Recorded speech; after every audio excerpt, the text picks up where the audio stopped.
រឿងសារណមេត្តាជាតិបរោះថោកទាបច្រើនលុះក្នុងអំណាចនៃស្ត្រី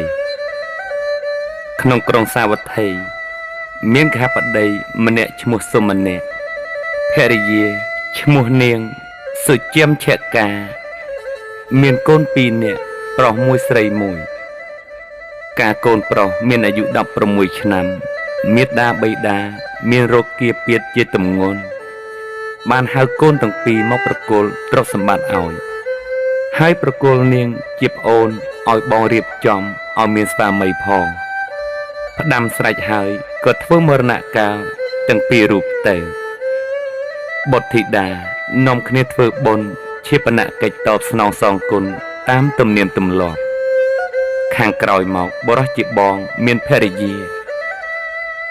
ដល់នាងជាប្អូនពេញរូបរាងហើយក៏មានបរិសុទ្ធដតីមកដណ្ដឹងក៏រៀបឲ្យមានស្វាមីទៅហើយបញ្ជូនឲ្យទៅនៅសំណាក់ផ្ទះម្ដាយក្មេកឪពុកក្មេកមិនយូរប៉ុន្មានដល់ពេលដែលនាងមានគភ៌ចាស់ចិត្តគ្រប់ខែក៏សុំលាស្វាមីនិងមាតាបិតាក្មេកទៅប្រសូតបុត្រក្នុងសំណាក់ផ្ទះរបស់បងស្វាមីរបស់នាងក៏ជូននាងទៅដល់ពាក់កណ្ដាលផ្លូវជួបនឹងព្រះសម្មាសម្ពុទ្ធមានសេចក្តីជ្រះថ្លាបានថ្វាយខ្លួនជាឧបាសកឧបាសិកាទាំងពីរនាក់ក៏ធ្វើដំណើរបន្តទៅដល់ផ្ទះបងស្វាមីក៏ប្រគល់ឲ្យបងហើយត្រឡប់មកផ្ទះវិញបងឃើញប្អូនទៅរកហើយមានសេចក្តីត្រេកអរជាទីបំផុតបានហៅភរិយារបស់ខ្លួនឲ្យមកជួយមើលថែរក្សានាងជាបងថ្លៃក៏ទំនុកបំរុងដោយទឹកក្តៅនិងទឹកត្រជាក់ផ្សេង2ទៅ3ថ្ងៃមកនាងបងថ្លៃឃើញខ្សែកពេជ្រដែលប្អូនថ្លៃពាក់នៅនឹងកក៏ចង់បានមកជារបស់ខ្លួនប៉ុន្តែមិនដឹងគិតធ្វើដូចម្ដេចបានថ្ងៃមួយនាងគិតឃើញឧបាយថាអញគិតដេកធ្វើពុតជាឈឺបើស្វាមីអញសួរអញថាចង់ស៊ីសាច់បេះដូងរបស់ប្អូនថ្លៃបើមិនបានស៊ីទេនឹងស្លាប់ជាពំខានគិតហើយក៏ដេកធ្វើពុតជាឈឺអត់បាយអត់ទឹកការដែលស្វាមីសួរក៏ប្រាប់ថាចង់ស៊ីសាច់បេះដូងប្អូនថ្លៃបុរសជាស្វាមីចេះតែខាត់ឯនាងភរិយាចេះតែយំស្រែកត្អូញត្អែរៀបរាប់រំលឹករំលើកពីការកំសត់កំរនិងការស្រឡាញ់គ្នាពីគ្រាមុនមកបុរសថោកទាបគ្រាន់តែឮសូរខ្យល់ដែលមានពឹសកំណាចប៉ុណ្ណោះក៏ទូលងលោមប្រពន្ធថាចាំបងសម្លាប់យកសាច់បេះដូងប្អូនមកឲ្យអូនញ៉ាំនាងជាភរិយាគ្រាន់តែដឹងថាស្វាមីតាមខ្លួនហើយក៏ធ្វើជាក្រន់បាត់ឈឺចាប់មានមុខមាត់ស្រស់បោះនិយាយទៅរកស្វាមីថាបងឆាប់សម្លាប់វាទៅហើយយកខ្សែកពេជ្រមកឲ្យអូនផងចំណែកបុរសជាស្វាមីការបលុះក្នុងអំណាចប្រពន្ធហើយក៏ភ្លេចប្អូនបង្កើតរបស់ខ្លួនដែលកំព្រាឥតឪពុកម្ដាយទៅនិយាយបោកប្អូនរបស់ខ្លួនយកទៅសម្លាប់ថាម្នាប្អូនមានមនុស្សម្នាក់ជំពាក់បំណុលឪពុកម្ដាយយើងយូរមកហើយបើប្អូនទៅទាជាមួយនឹងបងគេនឹងឲ្យមួយរំពេចនាងក៏ព្រមទៅបរិសុទ្ធជាបងទឹមរទេះហើយលើកនាងដាក់លើរទេះបរទៅ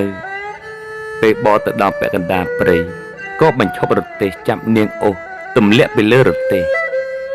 នាងភ័យខ្លាំងក៏ស្រែកអង្វរថាសូមបងអាណិតខ្ញុំកុំធ្វើបាបខ្ញុំ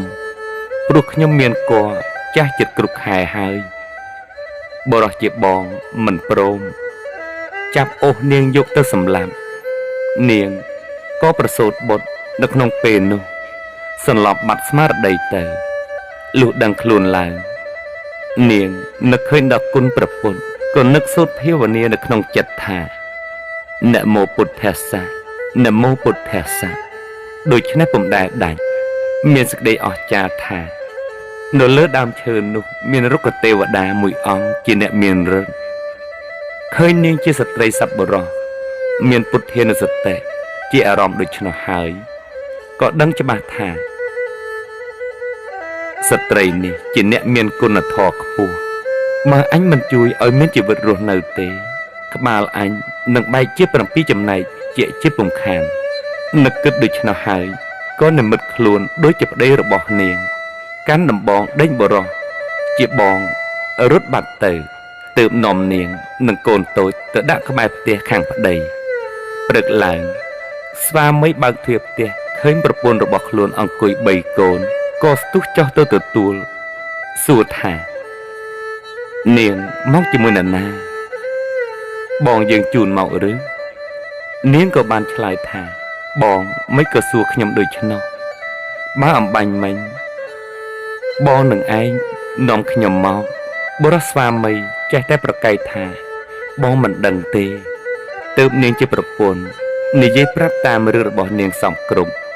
Đó ra mặt đòn ông cúi cái bài tiền nè. Bố ra chỉ xva mây. Đắng đôi chân nó hơi. Anh nất bạc bồn nè. Dùng sau bọc luôn. Bồn tài.